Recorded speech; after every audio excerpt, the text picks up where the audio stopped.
नमस्कार। आज हम जानेंगे एक ऐसे विषय के बारे में जो इस वक्त चर्चाओं का विषय बना हुआ है। भारत बना विश्व की चौथी बड़ी अर्थव्यवस्था। जापान को पीछे छोड़ते हुए भारत बना विश्व की चौथी बड़ी अर्थव्यवस्था। इसके संदर्भ में आज हम चर्चा करेंगे और क्या है आईएमएफ की रिपोर्ट और नीति आयोग की जो घोषणा है, उन सारी चीज़ों पर हम चर्चा करेंगे एक एक करके।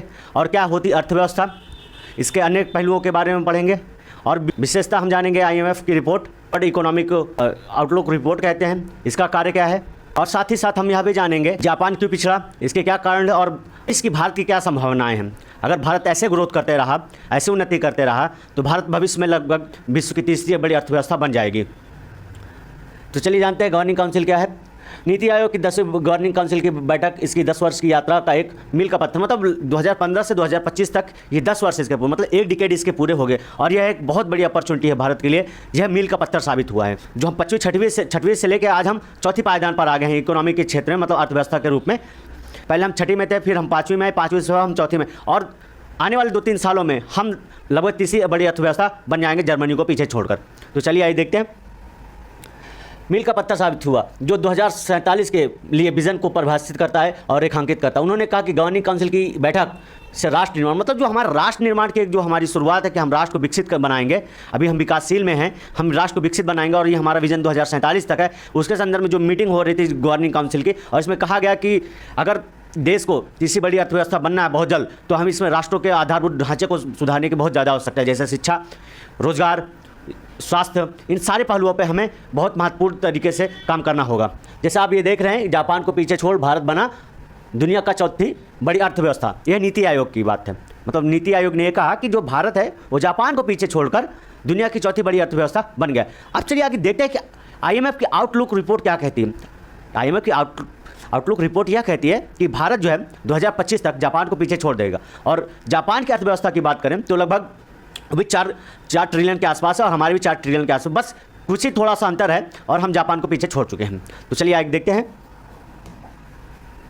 नीति आयोग के अनुसार भारतीय अर्थव्यवस्था कैसी है। अगर भारतीय अर्थव्यवस्था के बारे में बात करें तो इन्होंने कहा, नीति आयोग के जो सीईओ हैं BVR सुब्रमण्यम के अनुसार भारत जापान को पीछे छोड़ दुनिया की चौथी सबसे बड़ी अर्थव्यवस्था बन गया है। मतलब उनके अनुसार आईएमएफ का अनुमान है, जो आईएमएफ कहता है, आईएमएफ 2025 का अनुमान कि अगर लगा का अनुमान है कि 2025 तक भारत की जीडीपी जापान से अधिक हो जाएगी और लगभग अधिक हो चुकी है। भारत की जीडीपी की बात करें तो 4.186 है और भारत की 4.187 ट्रिलियन जीडीपी हो चुकी है। जापान अधिक हो जाएगी और भारत की प्रति व्यक्ति आय 2014 से दोगुनी होगी। मतलब 2014 के बाद जो है भारत की प्रति व्यक्ति आय, जिसे पर कैपिटल इनकम कहते हैं, वो दोगुनी हो चुकी है। तो उसके बारे में भी हम जानेंगे। वर्तमान में केवल अमेरिका और चीन, जर्मनी ही भारत से आगे, मतलब जैसे कि चौथी अर्थव्यवस्था बनी तो जाहिर सी बात इसके आगे कि जो पायदान पे खड़े होंगे, अमेरिका पहले स्थान पर है और चाइना दूसरे स्थान पर और जर्मनी तीसरे। जर्मनी हमसे जो है हमसे ज़्यादा आगे नहीं है। चलिए आइए आगे देखते हैं। आईएमएफ के अनुसार भारत जो जापान को 2025 में पीछे छोड़कर दुनिया की चौथी बड़ी अर्थव्यवस्था बन जाएगा। तो चलिए एक नज़र डालते हैं।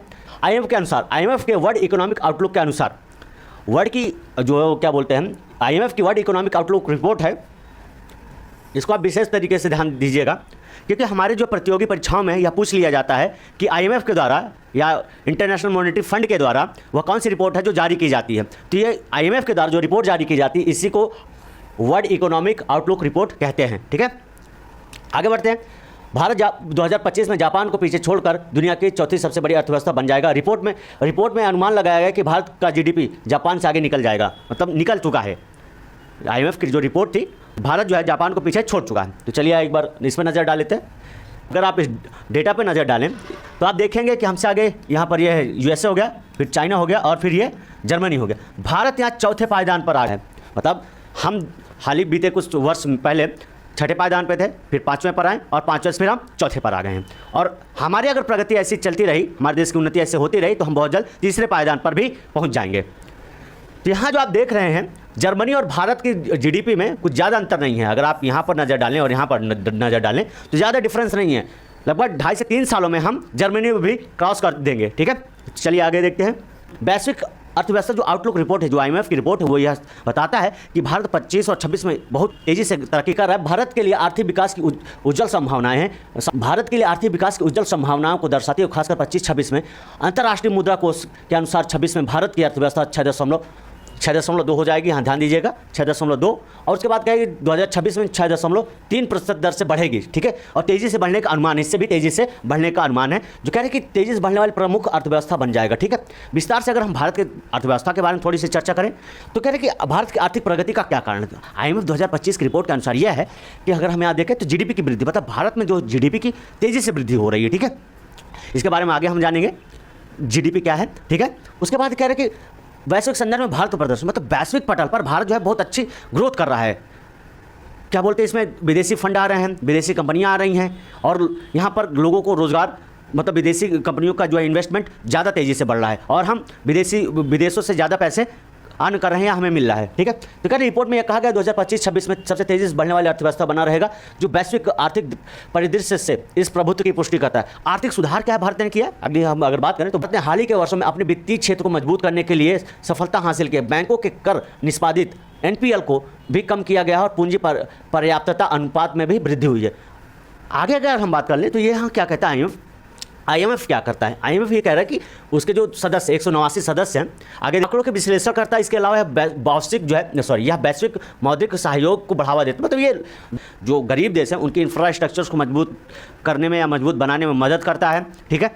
और उनके आर्थिक विकासों पर ये नज़र रखता है, उनका विश्लेषण करता है, ठीक है। IMF विकासशील देशों को व्यापार, आर्थिक स्थिरता प्राप्त करने और गरीबी कम करने में मदद करता है। IMF की गतिविधियों की गणना करता है। IMF सदस्य देशों की आर्थिक गतिविधियों के बारे में विस्तृत डेटा एकत्र करता है और उसका विश्लेषण करता है। मतलब ये पहले उसकी संस्थाओं द्वारा जो डेटा है उसको एकत्र करता है, फिर उसका विश्लेषण करता है, और फिर किसी देश की अर्थव्यवस्था के बारे में ये गणना करता है और बताता है कि कौन सी अर्थव्यवस्था किस हिसाब से विकासशील है या विकसित है, और ये कैसी उन्नति करेगा आने वाले समय पर, ठीक है। आर्थिक विकास की देखरेख करता है, मतलब ये IMF सदस्य देशों की अर्थव्यवस्थाओं के आर्थिक विकास की निगरानी करता है और उन्हें आर्थिक नीतियों के बारे में सलाह देता है, और साथ साथ ये सलाह भी देता है और ऋण भी जो है उन देशों को देता है। IMF आर्थिक कठिनाइयों का सामना कर रहे देशों को वित्तीय सहायता प्रदान करता है। जैसे हमारे पड़ोसी देश की हम बात कर लेते हैं, पाकिस्तान, जिसे हर वक्त, मतलब हर बार IMF से ही फंड मिलता है, लगभग IMF हर बार उसे फंड देती है, और उसका उपयोग जो है पाकिस्तान अपने विकास में ना करके अपने विनाश में करता है। मतलब यूँ कि आतंकवाद को बढ़ावा देता है। आगे देखेंगे ये क्षमता विकास पर क्या काम करता है। IMF सदस्य देशों को उनकी संस्थागत क्षमताओं को मजबूत करने और शासन में सुधार करने में मदद करता है, ठीक है। ये रहे IMF की बात कि किस हिसाब से IMF किसी देश की अर्थव्यवस्था की गणना करता है, ठीक है। भारत की ग्रोथ रेट है वो अन्य देशों से कैसे बेहतर है। IMF का कहना है कि भारत की इकोनॉमिक ग्रोथ 2025 में जो है ये 6.2 और 2026 6.3 रहने का अनुमान है।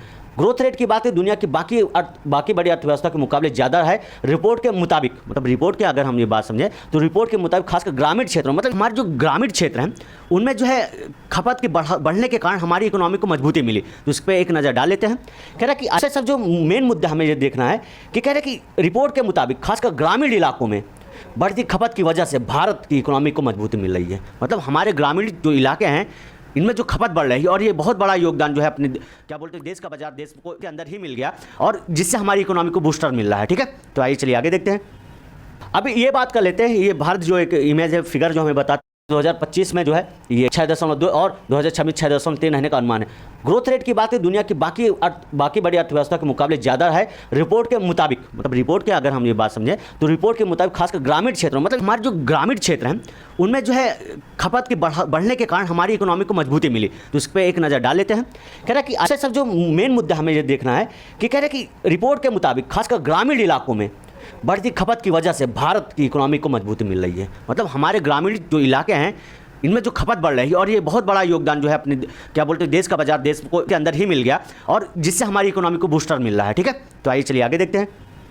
अभी ये बात कर लेते हैं, ये भारत जो एक इमेज है, फिगर जो हमें बताता है कि भारत कहाँ स्टैंड कर रहा है। अगर हम यहाँ से देखें, ये टॉप 10 कंट्रीज़ की डेटा है हमारे पास, इसमें देखें तो भारत कभी छठा स्थान पर था कि हाल ही कुछ समय पहले यूके को पिछाड़ा, फिर यूके को पिछाड़ने के बाद हमारे जापान को पीछे कर गए, और आज हम यहाँ चौथे पायदान पर खड़े हुए हैं, 4th नंबर पर हम वर्तमान में खड़े हुए हैं। और आने वाले कुछ सालों में हम क्या हमारा देश जो है वो तीसरे पायदान पर पहुंच जाएगा अगर हमारी ग्रोथ रेट ऐसी रही और हमने अपने क्या बोलते हैं कमजोरियों पर काम करा, अपने इंफ्रास्ट्रक्चर सुधारा, अपनी स्वास्थ्य और अपनी शिक्षा पर सुधार किया, तो बहुत जल्द हम दुनिया की तीसरी बड़ी अर्थव्यवस्था बन जाएंगे।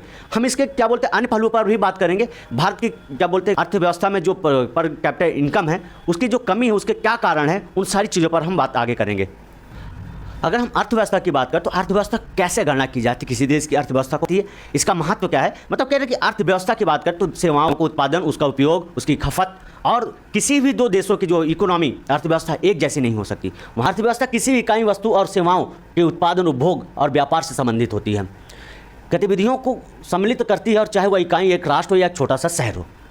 मतलब जो हमारी अर्थव्यवस्था है वो जो आप क्या बोलते हैं सेवाएं उत्पादित करते हैं, उनके जो उपभोग होता है या व्यापार जो होता है, उन सारी चीज़ों को क्या बोलते सम्मिलित रूप से उन सारी चीज़ों को क्या बोलते हैं गणना करके किसी देश की इकोनॉमी निकाली जाती है। ठीक है, फिर कोई भी दो अर्थव्यवस्थाएं एक जैसी नहीं होती हैं। ठीक है, प्रत्येक अर्थव्यवस्था अपने संसाधन, संस्कृति, कानून, इतिहास और भूगोल के अनुसार बनती है। मतलब प्रत्येक जो क्या बोलते हैं अर्थव्यवस्था है वो एक दूसरे अर्थव्यवस्था से पूरी तरीके से अलग होती है। IMF के अनुसार भारत जो जापान को 2025 में पीछे छोड़कर दुनिया की चौथी बड़ी अर्थव्यवस्था बन जाएगा। तो चलिए एक नज़र डालते हैं। IMF की वर्ल्ड इकोनॉमिक आउटलुक रिपोर्ट है, इसको आप विशेष तरीके से ध्यान दीजिएगा, क्योंकि हमारे जो प्रतियोगी परीक्षाओं में यह पूछ लिया जाता है कि IMF के द्वारा या इंटरनेशनल मॉनेटरी फंड के द्वारा वह कौन सी रिपोर्ट है जो जारी की जाती है। तो ये IMF के द्वारा जो रिपोर्ट जारी की जाती है इसी को वर्ल्ड इकोनॉमिक आउटलुक रिपोर्ट कहते हैं। ठीक है, आगे बढ़ते हैं।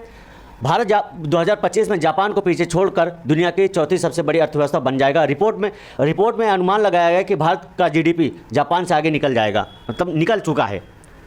IMF की जो रिपोर्ट थी, भारत जो है जापान को पीछे छोड़ चुका है। तो चलिए एक बार इस पर नज़र डाल लेते हैं, डेटा पर नज़र डालें तो आप देखेंगे कि हमसे आगे यहाँ पर ये USA हो गया, फिर चाइना हो गया और फिर ये जर्मनी हो गया। भारत यहाँ चौथे पायदान पर आ चुका है। मतलब हम हाल ही बीते कुछ वर्ष पहले छठे पायदान पे थे, फिर पाँचवें पर आए और 5 वर्ष फिर हम चौथे पर आ गए हैं। और हमारी अगर प्रगति ऐसी चलती रही, हमारे देश की उन्नति ऐसे होती रही, तो हम बहुत जल्द तीसरे पायदान पर भी पहुंच जाएंगे। तो यहाँ जो आप देख रहे हैं जर्मनी और भारत की GDP में कुछ ज़्यादा अंतर नहीं है। अगर आप यहाँ पर नज़र डालें और यहाँ पर नज़र डालें तो ज़्यादा डिफरेंस नहीं है।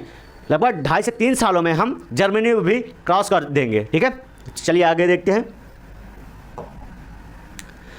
वैश्विक अर्थव्यवस्था की जो रिपोर्ट है वो भारत के संदर्भ में क्या कहती है, तो एक नज़र डालते। भारत के संदर्भ में कहा कि भारत के लिए आर्थिक विकास की उज्जवल संभावनाएं को दर्शाती है, और खासकर 2025-26 में, मतलब ये बताता है कि 25-26 में भारत की ग्रोथ ऐसी थी जो 6.3 से और 26 में 6.3 हो जाएगी। मतलब ये कह रहे हैं कि वैश्विक अर्थव्यवस्था जो आउटलुक रिपोर्ट है, जो IMF की रिपोर्ट है, वो यह बताता है कि भारत 25 और 26 में बहुत तेज़ी से तरक्की कर रहा है।